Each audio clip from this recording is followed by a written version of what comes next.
Hello friends, ಎಲ್ಲ ಹೇಗಿದ್ದೀರಾ? ಚೆನ್ನಾಗಿದ್ದೀರಾ ಅಂತ ಭಾವಿಸ್ತಾ ಇದ್ದೀನಿ. ನಮ್ಮ ಮನೇಲಿ ಎಲ್ಲರೂ ನಾವೆಲ್ಲ ಚೆನ್ನಾಗಿದ್ದೀವಿ.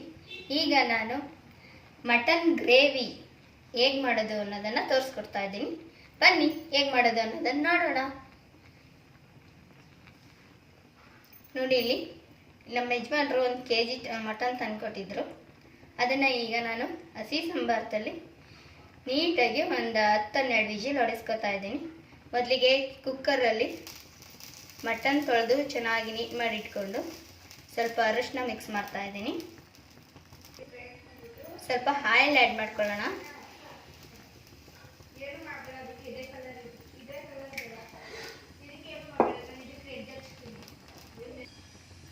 ಆಮೇಲೆ ಗ್ರೇವಿಗೆ ಬೇಕಾದರೆ ಉಪ್ಪು ಜಾಸ್ತಿ ಆ್ಯಡ್ ಮಾಡ್ಕೊಳ್ಳೋಣ, ರುಚಿಗೆ ತಕ್ಕಷ್ಟು.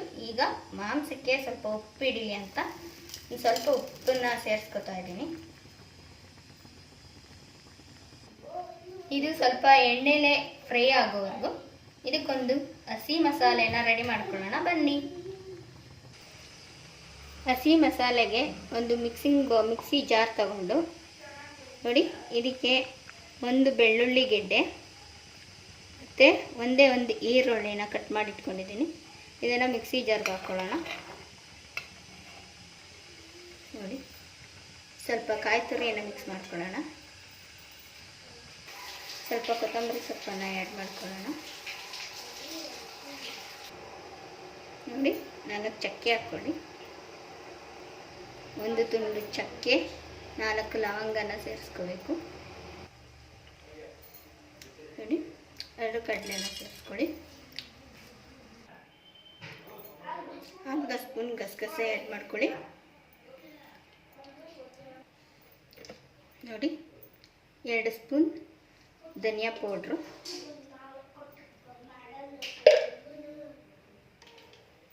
ನೋಡಿ ಇದೆಲ್ಲ ಇಷ್ಟಕ್ಕೂ ಒಂದು ಸ್ವಲ್ಪ ನೀರು ಆ್ಯಡ್ ಮಾಡಿಕೊಂಡು ನೀಟಾಗಿ ನೈಸ್ ಪೇಸ್ಟ್ ಮಾಡ್ಕೊಳ್ಳೋಣ. ನೋಡಿ, ಈ ರೀತಿಯಾಗಿ ನುಣ್ಣಗೆ ಚೆನ್ನಾಗಿ ನೀಟಾಗಿ ರುಬ್ಕೋಬೇಕು. ಈ ಹಸಿ ಸಾಂಬಾರನ್ನು ಈಗ ಮಟನ್ಗೆ ಮಿಕ್ಸ್ ಮಾಡಿ. ನೋಡಿ, ನಾವು ಆಗಲೇ ರುಬ್ಕೊಂಡ್ವಲ್ಲ ಹಸಿ ಮಸಾಲೆನ, ಇದನ್ನು ಮಟನ್ ಜೊತೆ ಮಿಕ್ಸ್ ಮಾಡಿ ಒಂದು 10-12 ವಿಜಿಲ್ ಹೊಡಿಸ್ಕೊಳ್ಳೋಣ, ಕೂಗಿಸ್ಕೊಳ್ಳೋಣ.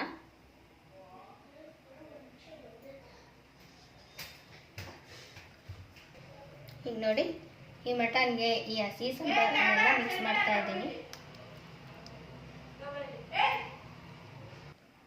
ಇದಕ್ಕೆ ಸ್ವಲ್ಪ ನೀರು ಆ್ಯಡ್ ಮಾಡ್ಕೊಳ್ಳಿ.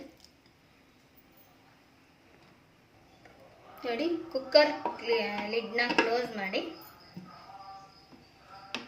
12 ವಿಜಿಲ್ ಹೊಡೆಯೋವರೆಗೂ ಇದನ್ನು ಬೇಯಿಸ್ಕೊಳ್ಳೋಣ.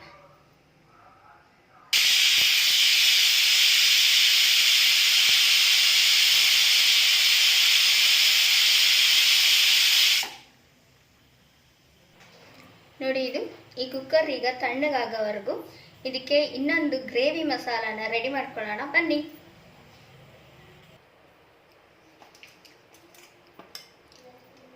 ನೀವು ಖಾರ ಎಷ್ಟು ತಿಂತೀರ 1 kg ಮಟನ್ನಲ್ಲಿ ಅಷ್ಟು ಮೆಣಸಿನ್ಕಾಯಿನ ಆ್ಯಡ್ ಮಾಡ್ಕೊಳ್ಳಿ. ನಿಮ್ಗೆ ರುಚಿ, ನಿಮ್ಗೆ ಖಾರ ಎಷ್ಟು ಬೇಕೋ ಅಷ್ಟು.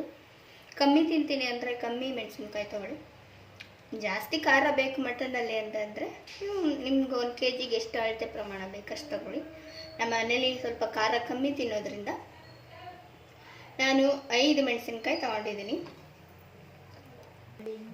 ನೋಡಿ, ಇಷ್ಟು ಕಾಯಿ ತುರಿನ ತೊಗೊಂಡಿದ್ದೀನಿ. ನಿಮ್ಮ ಮನೇಲಿ ಕೊಬ್ಬರಿ ಇದ್ದರೆ ಕೊಬ್ಬರಿನೇ ತಗೊಳ್ಳಿ. ನಾನು ಕೊಬ್ಬರಿ ಹಾಕಬೇಕು ಅಂತಿದ್ದೆ, ಮನೇಲಿ ಕೊಬ್ಬರಿ ಇಲ್ಲದೆ ಇರೋದ್ರಿಂದ ಕಾಯಿ ತುರಿನೇ ಹಾಕ್ಕೋತಾ ಇದ್ದೀನಿ. ನೋಡಿ, 1 ಇಂಚು ಶುಂಠಿ,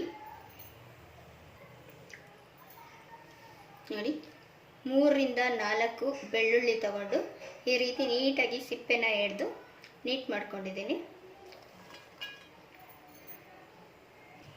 ಬನ್ನಿ, ಇಷ್ಟನ್ನು ನೀಟಾಗಿ ಪೇಸ್ಟ್ ಮಾಡ್ಕೊಂಡು ಬರೋಣ.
ಇದೇ ರೀತಿ ನುಣ್ಣಗೆ ರುಬ್ಕೋಬೇಕು.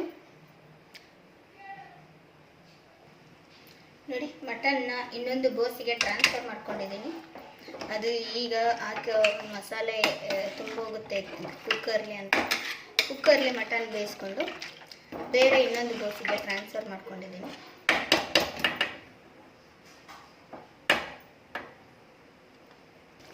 ನೋಡಿ, ನಾನು ಗ್ರೇವಿಗೆ ರುಬ್ಕೊಂಡಿದ್ನಲ್ಲ ಮಸಾಲೆನ, ಅದನ್ನು ಈಗ ಆ್ಯಡ್ ಮಾಡ್ತಾ ಇದ್ದೀನಿ.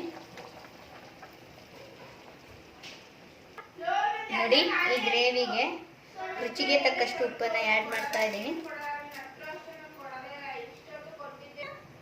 ಇದನ್ನು ಒಂದು 10 ನಿಮಿಷ ಮಸಾಲೆ ಎಲ್ಲ ಹಿಡಿದು ಚೆನ್ನಾಗಿ 2 ಕುದಿ ಬರೋ ತನಕ ಬೇಯಿಸ್ಕೊಳ್ಳೋಣ. ನೋಡಿ ಎಷ್ಟು ಗ್ರೀನ್ ಗಾರ್ನಿಶ್ ಆಗಿ ಕಾಣ್ತಿದೆ ಅಂತ. ಟೇಸ್ಟು ಅಷ್ಟೇ, ಅರೋಮಾನು ಅಷ್ಟೇ ಚೆನ್ನಾಗಿ ಬರುತ್ತೆ. ಒಂದ್ಸತಿ ನೀವು ಮಾಡಿ ನೋಡಿ, ಹೇಗಿತ್ತು ಅಂತ ಲೈಕ್ ಮಾಡಿ, ಕಾಮೆಂಟಲ್ಲಿ ಚೆನ್ನಾಗಿತ್ತಾ ಚೆನ್ನಾಗಿಲ್ವಾ ಅಂತ ತಿಳಿಸಿ. ಅಂದ್ರೆ ಘಮ ಅರೋಮ ಎಷ್ಟು ಚೆನ್ನಾಗಿ ಬರ್ತಾ ಇದೆ ಅಂದರೆ ನಾನೇ ಕಳೆದೋಗ್ತೀನಿ. ಬಟ್ ಏನು ಮಾಡೋದು, ಇನ್ನೂ 2 ವಾರ ನಾನು ತಿನ್ನೋ ಹಾಗಿಲ್ಲ.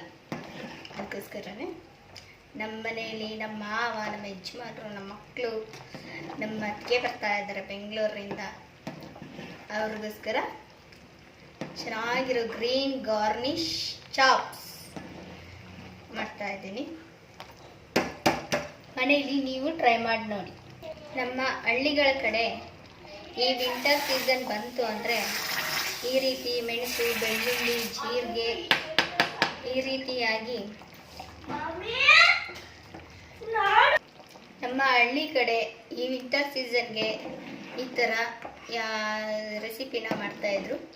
ಇದು ವಿಲೇಜ್ ನಾಟಿ ಸ್ಟೈಲ್ ಮಟನ್ ಚಾಪ್ಸು. ನೀವು ಮನೇಲಿ ಟ್ರೈ ಮಾಡಿ ಹೇಗಿತ್ತು ಅನ್ನೋದನ್ನು ಕಾಮೆಂಟಲ್ಲಿ ತಿಳಿಸಿ. ಅದಕ್ಕಿಂತ ಮುಂಚೆ ನನ್ನ ಚಾನಲ್ನ ಸಬ್ಸ್ಕ್ರೈಬ್ ಮಾಡ್ಕೊಳ್ಳಿ ದಯವಿಟ್ಟು. ನಾನು ಹಾಕೋ ಪ್ರತಿಯೊಂದು ರೆಸಿಪಿನೂ ಫಸ್ಟ್ ನೋಟಿಫಿಕೇಷನ್ ನಿಮಗೆ ಬರುತ್ತೆ. Thanks for watching. ನೋಡಿ, ಇದೆ ಈಗ ರೆಡಿಯಾಗಿದೆ. ತಿಂದು ರುಚಿ ಹೇಳ್ಬಿಟ್ಟು ನನ್ನ ಮಕ್ಕಳು ಟೇಸ್ಟ್ ಹೇಳ್ತಾರೆ, ಆಗ ನನಗೆ ಚೆನ್ನಾಗಿದೆ ಅಂತ ಅನಿಸುತ್ತೆ. Thank you. ನೋಡಿ, ಈಗ ಈ ರೀತಿಯಾಗಿ ಪೂರ್ತಿಯಾಗಿ ರೆಡಿಯಾಗಿದೆ. ಒಂದು ಸಲ ಮನೇಲೂ ಟ್ರೈ ಮಾಡಿ ನೋಡಿ.